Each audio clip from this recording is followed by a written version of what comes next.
Hello दोस्तों, मैं दिलशाद अहमद आपके लिए लेकर के आया हूँ एक और नई वीडियो। तो आज हम बात करने वाले हैं on page search engine optimisation के बारे में। जी हाँ, ऑन पेज एसईओ। जैसा कि आप जानते हैं कि किसी भी वेबसाइट को रैंक करने के लिए या किसी भी वेबसाइट को डिज़ाइन करने के लिए ऑन पेज एसईओ करना बहुत ही ज़्यादा ज़रूरी होता है। ऑन पेज एसईओ में आपके कई सारे ऐसे फैक्टर्स आते हैं जो आपके बहुत ज़्यादा मैंडेटरी होते हैं। अगर आपने वो सारे फैक्टर्स यूज़ नहीं किए अपनी वेबसाइट के लिए तो आपकी वेबसाइट क्रॉल भी नहीं हो सकती है और आपकी वेबसाइट रैंक भी नहीं हो सकती है। तो चलिए आपको क्या क्या चीज़ आपको यानी क्या क्या ऐसे फैक्टर्स हैं जो इसके लिए ऑन पेज के लिए ज़रूरी होते हैं, वो आज हम जानेंगे। तो सबसे पहले हम जानते हैं कि ऑन पेज एसईओ होता क्या है। अगर हम बात करें ऑन पेज एसईओ के बारे में, तो ऑन पेज एसईओ जो रेफर करता है वो कहता है कि ऑप्टिमाइज करना होता है किसी भी वेबसाइट के पेज को जो सर्च इंजन की रैंकिंग को इंक्रीज करे और उसके ऑर्गेनिक ट्रैफिक को इंक्रीज करे। ऑन पेज एसईओ का मतलब ही होता है कि आपके जो कंटेंट है या उसके अंदर जो भी आपने कीवर्ड है, मेटा डिस्क्रिप्शन है, टाइटल है, जो भी चीज़ आपने ऐड की हैं वो वेल स्ट्रक्चर हो, वेल डिस्क्राइब्ड हो और सही कीवर्ड यानी कि सही कैरेक्टर के टाइप में हो। तो इसी चीज़ के बारे में अभी हम जानेंगे। जैसे कि आप देख सकते हैं इसके अंदर internal linking, keyword, Meta description, header, title, content और अल्ट टैग होना जरूरी है। तो सबसे पहले हम जानेंगे कि क्या कहते हैं आपका हाई क्वालिटी कंटेंट होना कितना जरूरी है। किसी भी वेबसाइट के ऊपर कंटेंट होना बहुत ही ज़्यादा ज़रूरी है और कंटेंट का होने के साथ साथ उसका वेल स्ट्रक्चर क्वालिटी कंटेंट होना भी बहुत ज़्यादा ज़रूरी है। जितना ज़्यादा हाई क्वालिटी कंटेंट होगा उतने ज़्यादा ही आपकी वेबसाइट जो है इजी रैंक होगी गूगल के ऊपर और टॉप के सर्च इंजन रिजल्ट पेज पे आएगी।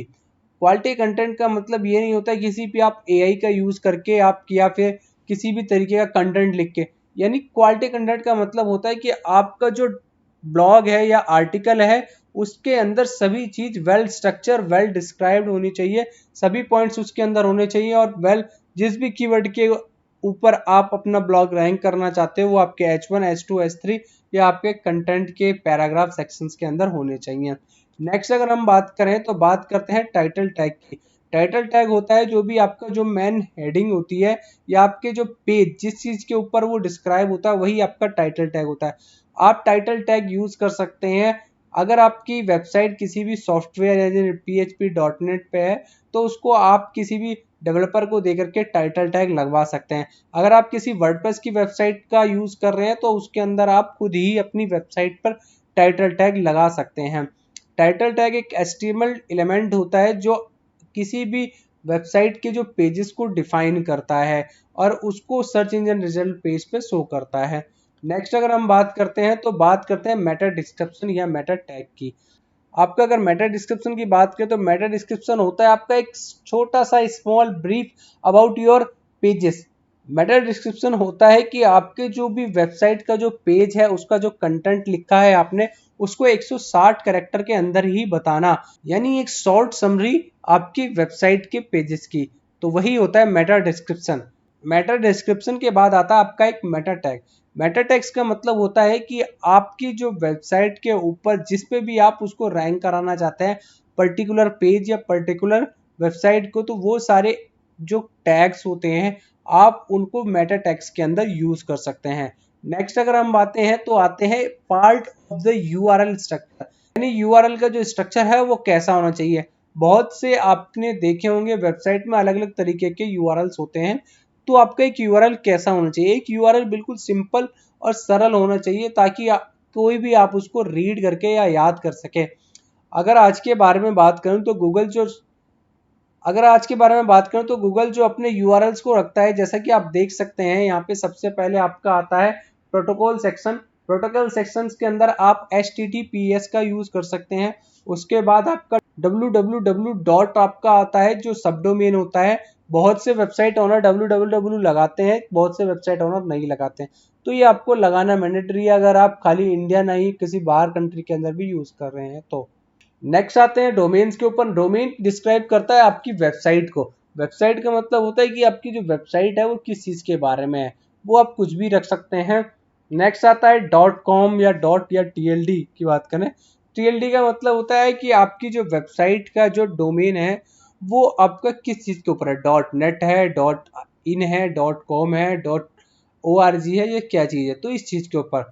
नेक्स्ट आता है सब फोल्डर। सब फोल्डर यानी वो उसकी कैटेगरी डिफाइन करता है कि किस चीज की कैटेगरी के अंदर आता है या किस चीज की आर्काइव के अंदर आता है। तो ये सूस कैटेगरी है सब फोल्डर। उसके बाद आता है आपका स्लग। स्लग की बात करें तो स्लग होता है यानी पेज के बारे में, कि क्या आपका जो पेज है वो कैसा है और किस चीज के बारे में है, यानी रनिंग शूज फॉर मैन के बारे में है, यही आपका वो है। अगर हम बात करें, ये तो था एक नॉर्मल यूआरएल जो आजकल गूगल सभी चीज मांगता है। लेकिन अगर आपकी वेबसाइट कोई डायनेमिक है तो डायनेमिक के अंदर आप उसके अंदर ये पैरामीटर सेक्शंस भी आ जाते हैं। लेकिन आजकल टाइम में जो गूगल है पैरामीटर सेक्शन को थोड़ा नहीं मानता है, नॉर्मल मान सकता है।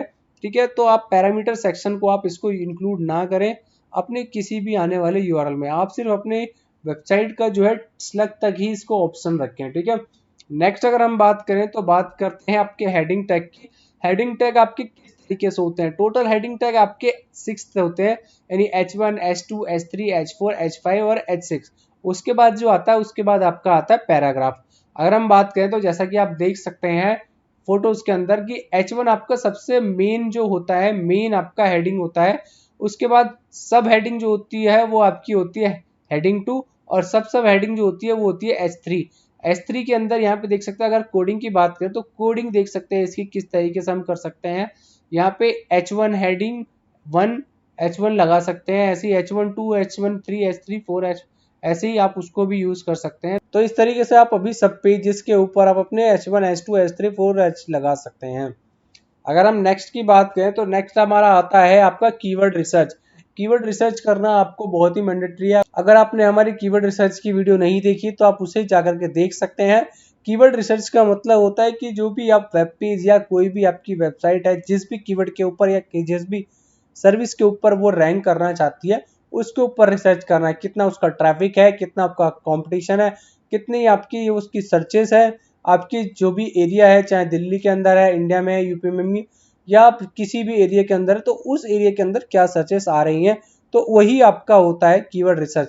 साथ के साथ कीवर्ड ऑप्टिमाइजेशन का मतलब होता है कि आपके जो कीवर्ड है वो कहाँ कहाँ यूज किए जा रहे हैं, वो कीवर्ड आपके कंटेंट के अंदर है या नहीं है, टाइटल टैग में है, मेटा डिस्क्रिप्शन है, हेडिंग में है, अल्ट इमेजेस के अंदर है या नहीं है। तो ये सारी चीजें आपकी जो है कीवर्ड रिसर्च के अंदर आती हैं। नेक्स्ट अगर हम बात करते हैं तो नेक्स्ट बात करते हैं अपने इंटरनल लिंकिंग के।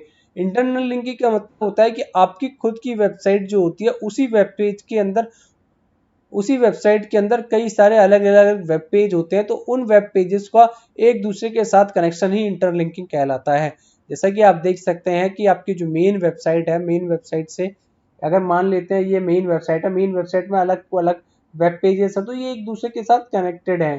ठीक है, तो यही आपकी इंटरनल लिंकिंग होती है। और भी कई सारी चीजें होती है इंटरनल लिंकिंग के अंदर, तो उस तरीके से आप यूज कर सकते हैं। साथ के साथ एक्सटर्नल लिंकिंग भी होती है, उसको भी आप यूज करते हैं। नेक्स्ट आता है आपका इमेज ऑप्टिमाइजेशन। इमेज ऑप्टिमाइजेशन के अंदर आप अपनी इमेजेस को सही तरीके से यूज कर सकते हैं। जैसे उसके लोड स्पीड कम कर सकते हैं, उसका साइज कम कर सकते हैं, उसका आप एल टैग लगा सकते हैं, और भी बहुत सारी चीजें कर सकते हैं। नेक्स्ट अगर हम बात करते हैं, नेक्स्ट बात करते हैं आपकी यूआई की या यूएक्स की, यानी यूजर एक्सपीरियंस कैसा होना चाहिए। अगर आपकी वेबसाइट का लुक या यूआई जो है काफी अच्छा है तो यूजर जो है उस पर आकर के रुकते हैं। अगर हम बात करें यूआरई के जो फैक्टर्स होते हैं, जैसे पेज लोड स्पीड हो गया, मोबाइल फ्रेंडलीनेस हो गया, नेविगेशन हो गया, ये बहुत सारी चीज़ें आपकी जो होती है यूआई के अंदर होती हैं। अगर आपकी मोबाइल की जो स्पीड है वो काफ़ी अच्छी है, यानी 80 to 90 है, तो आपकी गूगल पे जो है रैंकिंग होती है वो हाई होती है। साथ के साथ आपका जो पेज लोड स्पीड है, यानी अगर पेज कितना टाइम लगा रहा है आपका लोड होने में, तो वो भी बहुत से मैटर करता है आपके सर्च इंजन रिजल्ट पेजेस के ऊपर। ये सभी आपके जो है ऑन पेज ऑप्टिमाइजेशन के कुछ मेजर फैक्टर्स होते हैं। नेक्स्ट अगर हम बात करें तो नेक्स्ट बात करते हैं सोशल शेयरिंग। सोशल शेयरिंग भी आपके अंदर आती है। जैसा आपने अपनी वेबसाइट के अंदर बहुत से होते हैं सोशल ऑप्टिमाइजेशन नहीं करते हैं, यानी सोशल्स के जो बटन्स होते हैं वो नहीं लगाते हैं, चाहे फुटर में हो या हेडर के अंदर, तो उससे भी आपकी जो है इंगेजमेंट इंक्रीज होती है, वो भी लगाना आपका मैंडेटरी आता है। ये भी आपका एक ऑन पेज का सेक्शन होता है। अगर आपने सोशल की जो बटन्स हैं वो नहीं लगाई है वेबसाइट पे, तो इसको जा करके अपनी लगा सकते हैं, जिससे आपकी जो वेबसाइट से जो यूजर्स हैं वो आपकी सोशल मीडिया वेबसाइट्स के ऊपर भी जा करके गो थ्रू कर सकते हैं और उसको भी लाइक और सब्सक्राइब कर सकते हैं। तो इस तरीके से जो जो आपके ऑन पेज के मेन फैक्टर्स हैं वो आपके डिस्क्राइब होते हैं। अगर आपको ये वीडियो पसंद आती है तो इसको लाइक कीजिए, शेयर कीजिए और सब्सक्राइब करना बिल्कुल भी ना भूलें, ताकि आपको आने वाली सभी वीडियो की नोटिफिकेशन टाइम टू टाइम मिलती रहे। Thank you.